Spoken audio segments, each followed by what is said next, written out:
Back. Techie ದಂಪತಿ ಸಂಶಯಾಸ್ಪದ ಆತ್ಮಹತ್ಯಾ ಪ್ರಕರಣಕ್ಕೆ ಮೆಗಾ ಟ್ವಿಸ್ಟ್ ಒಂದು ಸಿಗ್ತಾ ಇದೆ. ಕೌಟುಂಬಿಕ ಕಲಹದ ಹಿನ್ನೆಲೆ ದಂಪತಿ ಆತ್ಮಹತ್ಯೆ ಮಾಡಿಕೊಳ್ತಾ ಅಥವಾ ಇದರ ಸುತ್ತ ಅನುಮಾನಗಳು ಹುಟ್ಟಿಕೊಂಡಿದೆಯಾ? ಟೆಕ್ಕಿ ದಂಪತಿ ಆತ್ಮಹತ್ಯೆ ಪ್ರಕರಣಕ್ಕೆ ಮೆಗಾ ಟ್ವಿಸ್ಟ್. ಕೌಟುಂಬಿಕ ಕಲಹ ಎಂದು ಹೇಳಲಾಗುವ ಕಾರಣಕ್ಕೇನಾದರೂ ಆತ್ಮಹತ್ಯೆ ಮಾಡ್ಕೊಂಡ್ರ? ಅನಾರೋಗ್ಯದಿಂದ ಮೊದಲು ಪತಿ ಸೂಸೈಡ್. ಸೋಮವಾರ ನಡೆದಿರುವ ಘಟನೆ ತಡವಾಗಿ ಬೆಳಕಿಗೆ ಬಂದಿದೆ. ಮೊದಲು ನೇಣಿಗೆ ಶರಣಾಗಿದ್ದ ಪತಿ ಬಾಬುರೆಡ್ಡಿ ಮೊದಲು ಆತ್ಮಹತ್ಯೆ ಮಾಡ್ಕೊಂಡಿದ್ದು ಗಂಡ. ಪತಿಯ ಮೃತದೇಹ ನೋಡಿ ಪತ್ನಿಯು ಸೂಸೈಡ್. ಆಘಾತವನ್ನು ಸಹಿಸಲಾಗದೆ 17ನೇ ಫ್ಲೋರ್ನಿಂದ ಜಿಗಿದು ಶಾಜಿಯಾ ಅನ್ನೋ ಹೆಣ್ಣುಮಗಳು ಆತ್ಮಹತ್ಯೆ. ಕೊತ್ತನೂರು ಪೊಲೀಸ್ ಠಾಣಾ ವ್ಯಾಪ್ತಿಯಲ್ಲಿ ಘಟನೆ ನಡೆದಿದೆ. ಪತಿ ಬಾಬುರೆಡ್ಡಿಗೆ ಆರೋಗ್ಯ ಸಮಸ್ಯೆ ಇತ್ತು. ಜಿಗುಪ್ಸೆಗೊಂಡು ಬಾಬುರೆಡ್ಡಿ ಆತ್ಮಹತ್ಯೆ ಶಂಕೆ ವ್ಯಕ್ತಪಡಿಸಲಾಯಿತು. ಜೀವನದಲ್ಲಿ ಜಿಗುಪ್ಸೆಗೊಂಡು ಆತ್ಮಹತ್ಯೆ ಮಾಡಿಕೊಂಡ್ರ ಕೊತ್ತನೂರು ಪೊಲೀಸ್ ಠಾಣೆಯಲ್ಲಿ ಪ್ರಕರಣ ದಾಖಲಾಗಿದೆ. ಇದು ಕೌಟುಂಬಿಕ ಕಲಹಕ್ಕೆ ಆದಂತಹ ಆತ್ಮಹತ್ಯೆನೋ ಅಥವಾ ಇದರ ಹಿಂದೆ ಬೇರೆ ಬೇರೆ ಕಾರಣಗಳಿದ್ದಾವೆ. ಒಂದು ಸಂಸಾರ, ಅನುಕೂಲಸ್ಥ ಉದ್ಯೋಗ ಎಲ್ಲವೂ ನೆಟ್ಟಗಿದ್ದ ಮೇಲೆ ಅಲ್ಲೊಂದು ಸಾವು ಅಥವಾ ಶೋಕ ಅನ್ನುವ ಕಾರಣ ಯಾಕೆ ಬರ್ತವೆ? ಆತ್ಮಹತ್ಯೆ ಮಾಡಿಕೊಳ್ಳುವುದರ ಹಿಂದೆ ಪ್ರಬಲವಾದ ಕಾರಣಗಳಿರಬೇಕು, ಅಥವಾ ಕೌಟುಂಬಿಕ ಕಲಹ ಆಗಿರಬೇಕು, ಅಥವಾ ತಲೆ ಹೋಗುವಂತಹ ಯಾವುದಾದ್ರೂ ಸಮಸ್ಯೆಗಳು ಬಂದಿರಬೇಕು. ಇವು ಯಾವುವೂ ಇಲ್ಲದ ಅನುಕೂಲಸ್ಥ ಮಧ್ಯಮ ವರ್ಗದ ಕುಟುಂಬ ಏಕಾಏಕಿ ಗಂಡ ಹೆಂಡತಿ ಬ್ಯಾಕ್ ಟು ಬ್ಯಾಕ್ ಸೂಸೈಡ್ ಮಾಡಿಕೊಳ್ತಾರೆ ಅನ್ನುವುದಾದರೆ ಪೊಲೀಸರಿಗೂ ಕೂಡ ಈ ಪ್ರಕರಣ ಸವಾಲಾಗ್ತವೆ. ಸೊ ಈಗ ಆಗಿರೋದು ಅದೇ ಕಾರಣ.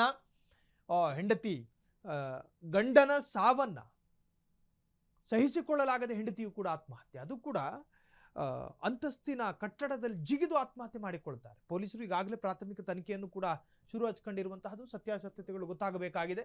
ಈ ಹಿಂದೆ ನಡೆದಂತಹ ಘಟನೆ ಅದು ತಡವಾಗಿ ಬೆಳಕಿಗೆ ಬಂದಿದೆ. ಟೆಕ್ಕಿ ದಂಪತಿ ಆತ್ಮಹತ್ಯೆ ಪ್ರಕರಣಕ್ಕೆ ಮೆಗಾ ಟ್ವಿಸ್ಟ್. ಪೊಲೀಸರು ಕೂಡ ಇದರ ಎಲ್ಲ ತರಹದಲ್ಲಿ ಎಲ್ಲ ಮಜಲುಗಳಲ್ಲೂ ಕೂಡ ತನಿಖೆಯನ್ನು ಚುರುಕುಗೊಳಿಸಿದ್ದಾರೆ. ಅನಾರೋಗ್ಯದ ಕಾರಣದಿಂದ ಪತಿ ಆತ್ಮಹತ್ಯೆ ಎನ್ನುವಂತಹ ಕಾರಣ ಇದೆ. ಇನ್ನು ಅದರ ಬಳಿಕ ಪತಿಯ ನಿಯೋಗವನ್ನು ಸಹಿಸಿಕೊಳ್ಳಲಾಗದೆ, ಪತಿಯ ಸಾವನ್ನ ನೋಡಲಾಗದೆ ಹೆಂಡತಿಯು ಕೂಡ ಜಿಗಿದು ಆತ್ಮಹತ್ಯೆ ಮಾಡಿಕೊಂಡ್ರು ಎನ್ನುವಂತಹದ್ದು ಈಗಾಗಲೇ ಪೊಲೀಸರ ಪ್ರಾಥಮಿಕ ಎನ್ಕ್ವೈರಿಯಲ್ಲಿ ತಿಳಿದಿರತಕ್ಕಂತಹದ್ದು. ಇನ್ನು ಎಲ್ಲವೂ ಕೂಡ ತನಿಖೆ ನಂತರವೇ ಇದರ ಸತ್ಯಾಸತ್ಯತೆ ಗೊತ್ತಾಗಬೇಕಾಗಿದೆ. 17ನೇ ಫ್ಲೋರ್ನಿಂದ ಜಿಗಿದು ಆತ್ಮಹತ್ಯೆ ಮಾಡಿಕೊಂಡಿರುವಂತಹದ್ದು ಟೆಕ್ಕಿ ಆತ್ಮಹತ್ಯೆ ಪ್ರಕರಣ ಸಾಕಷ್ಟು ರಾಜ್ಯಾದ್ಯಂತ ಸಂಚಲನ ಮೂಡಿಸಿದಂತಹ ಪ್ರಕರಣ ಇದು. ಗಂಡ ಹೆಂಡತಿ ಹೊಸತಾಗಿ ಸಂಸಾರ ಮಾಡಿದಂತಹ ಸಂದರ್ಭಗಳಲ್ಲಿ ಸಾವು ಅತ್ಯಂತ ಇನ್ಸ್ಟಂಟ್ ಆಗಿ ಬಂದುಬಿಡ್ತಾ ಗಂಡ ಹೆಂಡತಿ ಇಬ್ಬರಿಗೂ. ಸೊ ಇಬ್ಬರು ಆತ್ಮಹತ್ಯೆ ಮಾಡ್ಕೊಂಡಿರೋದು. ಕೌಟುಂಬಿಕ ಕಲಹ ಅಷ್ಟು ದೊಡ್ಡ ಮಟ್ಟಿಗೆ ನಡೆದಿರಲಿಲ್ಲ. ಇನ್ನು ಅಕ್ಕಪಕ್ಕದ ಜನರಲ್ಲಿಯೂ ಕೂಡ ಪೊಲೀಸರು ಎನ್ಕ್ವೈರಿ ನಡೆಸ್ತಾರೆ. ಹೆಂಗಿತ್ತು ಇವರ ಜೀವನ, ಇವರೇನಾದರೂ ಆಗಾಗ ಪದೇ ಪದೇ ಏನಾದರೂ ಗಲಾಟೆ ಈ ತರಹದಕ್ಕೇನಾದರೂ ಇಳಿತಿದ್ರ, ಎಲ್ಲ ತನಿಖೆಯೂ ಕೂಡ ಪೊಲೀಸರ ಮೂಲಗಳಿಂದ ನಡೀತಾ ಇದೆ. ಇನ್ನು ಕಾರಣಗಳು, ಇದರ ನಿಖರ ಕಾರಣ, ಈ ಸಾವು ನಿಜಕ್ಕೂ ಆತ್ಮಹತ್ಯೆನ ಅಥವಾ ಬೇರೆ ಏನಾದರೂ ಇದೆಯಾ ಎನ್ನುವಂತಹದ್ದು ಪೊಲೀಸರ ಆಳ ತನಿಖೆ ನಂತರವಷ್ಟೇ ತಿಳಿಯಬೇಕಾಗಿದೆ. ಪತಿಯ ಮೃತದೇಹವನ್ನು ನೋಡಿ ಸಹಿಸಿಕೊಳ್ಳಲಾಗದೆ ಆತ್ಮಹತ್ಯೆ ಮಾಡಿಕೊಂಡಿರುವಂತಹದ್ದು ಹೆಂಡತಿ. ಟೆಕ್ಕಿ ಉದ್ಯೋಗಿಗಳಾಗಿದ್ದರು, ಅನುಕೂಲಸ್ಥ ಕುಟುಂಬ, ಅಷ್ಟೇನು ಆರ್ಥಿಕ ಸಂಕಷ್ಟ ಸಮಸ್ಯೆಗಳು ಇದ್ದಂಗೆ ಕಾಣುತ್ತಿಲ್ಲ. ಪತಿ ಬಾಬುರೆಡ್ಡಿಗೂ ಕೂಡ ಆರೋಗ್ಯ ಸಮಸ್ಯೆ ಇತ್ತು. ಜೀವನದಲ್ಲಿ ಜಿಗುಪ್ಸೆ ಉಂಟಾಗಿ ಆತ್ಮಹತ್ಯೆ ಮಾಡಿಕೊಂಡ್ರ. ಇನ್ನು ಪತಿಯ ನಿಯೋಗವನ್ನು ಕೂಡ ನೋಡಲಾಗದೆ ಹೆಂಡತಿಗೆ ಬೇರೆ ಆಯ್ಕೆಗಳಿಲ್ಲದೆ ಹೆಂಡತಿಯು ಕೂಡ ಸಾವಿಗೆ ಶರಣಾದ್ರ ಎನ್ನುವಂತಹ ಸಂಶಯಗಳು ಮೂಡ್ತಾ ಇದೆ.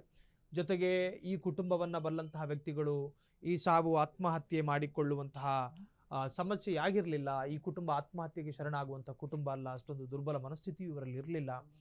ಅದು ಇದು ಸಾಕಷ್ಟು ವಿಚಾರಗಳು ಕೂಡ ಈ ಆತ್ಮಹತ್ಯೆ ಪ್ರಕರಣದ ಹಿಂದೆ ಪರವಿರೋಧ ಚರ್ಚೆಗಳು ಕೂಡ ಇದ್ದಾವೆ. ಇನ್ನೆಲ್ಲವೂ ಕೂಡ ಪೊಲೀಸರ ತನಿಖೆಯಿಂದ ತಿಳಿಯಬೇಕಾಗಿದೆ.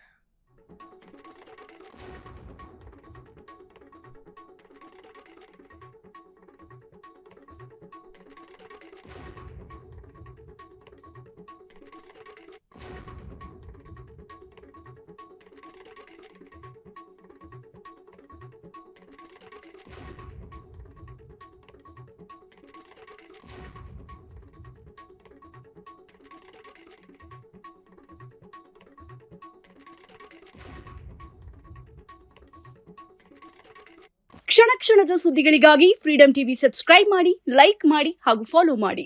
ಹೊಸ ಸುದ್ದಿಗಳ ನೋಟಿಫಿಕೇಶನ್ಗಾಗಿ ಬೆಲ್ ಐಕಾನ್ ಮೇಲೆ ಕ್ಲಿಕ್ ಮಾಡಿ.